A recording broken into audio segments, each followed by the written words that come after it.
ഈശോ മിശിഹായ്ക്ക് സ്തുതിയായിരിക്കട്ടെ. പ്രിയമുള്ളവരെ, വചനപഠന ക്ലാസ്സിലേക്ക് ഏവർക്കും സ്വാഗതം. ഇന്നത്തെ വചനം കൂടിയാകുമ്പോൾ 30 വചനങ്ങൾ നമ്മൾ പഠിച്ചു കഴിയും. എല്ലാ ശനിയാഴ്ചയും ചെയ്യുന്നത് പോലെ ഇന്ന് റിവിഷൻ ഡേ ആണ്. അതിനു മുമ്പ് നമുക്ക് ആദ്യം ഇന്നത്തെ വചനം പഠിക്കാം. റോമ 9:16. അതുകൊണ്ട് മനുഷ്യൻ്റെ ആഗ്രഹമോ പ്രയത്നമോ അല്ല, ദൈവത്തിൻ്റെ ദയയാണ് എല്ലാറ്റിൻ്റെയും അടിസ്ഥാനം. നമുക്കിത് 3 പ്രാവശ്യം ആവർത്തിച്ച് പറയാം. റോമ 9:16. അതുകൊണ്ട് മനുഷ്യൻ്റെ ആഗ്രഹമോ പ്രയത്നമോ അല്ല, ദൈവത്തിൻ്റെ ദയയാണ് എല്ലാറ്റിൻ്റെയും അടിസ്ഥാനം. റോമ 9:16. അതുകൊണ്ട് മനുഷ്യൻ്റെ ആഗ്രഹമോ പ്രയത്നമോ അല്ല, ദൈവത്തിൻ്റെ ദയയാണ് എല്ലാറ്റിൻ്റെയും അടിസ്ഥാനം. റോമ 9:16. അതുകൊണ്ട് മനുഷ്യൻ്റെ ആഗ്രഹമോ പ്രയത്നമോ അല്ല, ദൈവത്തിൻ്റെ ദയയാണ് എല്ലാറ്റിൻ്റെയും അടിസ്ഥാനം. ഇനി നമുക്ക് ഈ ആഴ്ച പഠിച്ച എല്ലാ വചനങ്ങളും ഒന്നുകൂടി നോക്കാം. പുറപ്പാട് 33:14. കർത്താവ് പറഞ്ഞു, ഞാൻ തന്നെ നിന്നോടുകൂടെ വരികയും നിനക്ക് ആശ്വാസം നൽകുകയും ചെയ്യും. സുഭാഷിതങ്ങൾ 1:8. മകനെ, നിന്റെ പിതാവിൻ്റെ പ്രബോധനം ചെവിക്കൊള്ളുക, മാതാവിൻ്റെ ഉപദേശം നിരസിക്കരുത്. മാർക്കോസ് 11:24. അതിനാൽ ഞാൻ പറയുന്നു, പ്രാർത്ഥിക്കുകയും യാചിക്കുകയും ചെയ്യുന്ന എന്ത് ലഭിക്കുമെന്ന് വിശ്വസിക്കുവിൻ, നിങ്ങൾക്കത് ലഭിക്കുക തന്നെ ചെയ്യും. സങ്കീർത്തനം 103:2. എൻ്റെ ആത്മാവെ കർത്താവിനെ വാഴ്ത്തുക, അവിടുന്ന് നൽകിയ അനുഗ്രഹമൊന്നും മറക്കരുത്.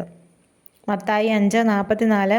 എന്നാൽ ഞാൻ നിങ്ങളോട് പറയുന്നു, ശത്രുക്കളെ സ്നേഹിക്കുവിൻ, നിങ്ങളെ പീഡിപ്പിക്കുന്നവർക്ക് വേണ്ടി പ്രാർത്ഥിക്കുവിൻ. റോമ 9:16. അതുകൊണ്ട് മനുഷ്യൻ്റെ ആഗ്രഹമോ പ്രയത്നമോ അല്ല, ദൈവത്തിൻ്റെ ദയയാണ് എല്ലാറ്റിൻ്റെയും അടിസ്ഥാനം. ഇനി ആദ്യം മുതലുള്ള വചനങ്ങൾ സ്ക്രീനിൽ കാണിക്കാം. ഓർത്തെടുക്കാൻ പറ്റുന്നുണ്ടോ എന്ന് നോക്കുക. അതുപോലെ ഓർത്തെടുക്കാൻ പറ്റുന്നുണ്ടെങ്കിൽ കമൻറ്റ് ബോക്സിൽ അറിയിക്കുക. ഈ ക്ലാസ്സിനെ കുറിച്ചുള്ള അഭിപ്രായങ്ങളും നിർദ്ദേശങ്ങളും ഉണ്ടെങ്കിൽ അതും കമൻറ്റ് ബോക്സിൽ അറിയിക്കുമല്ലോ. യോഹന്നാൻ 14:26. സുഭാഷിതം 9:10. സങ്കീർത്തനം 23:1. ഏഷ്യ 41:10. പുറപ്പാട് 14:14. എഫേസോസ് 6:1. ലേവ്യർ 19:32.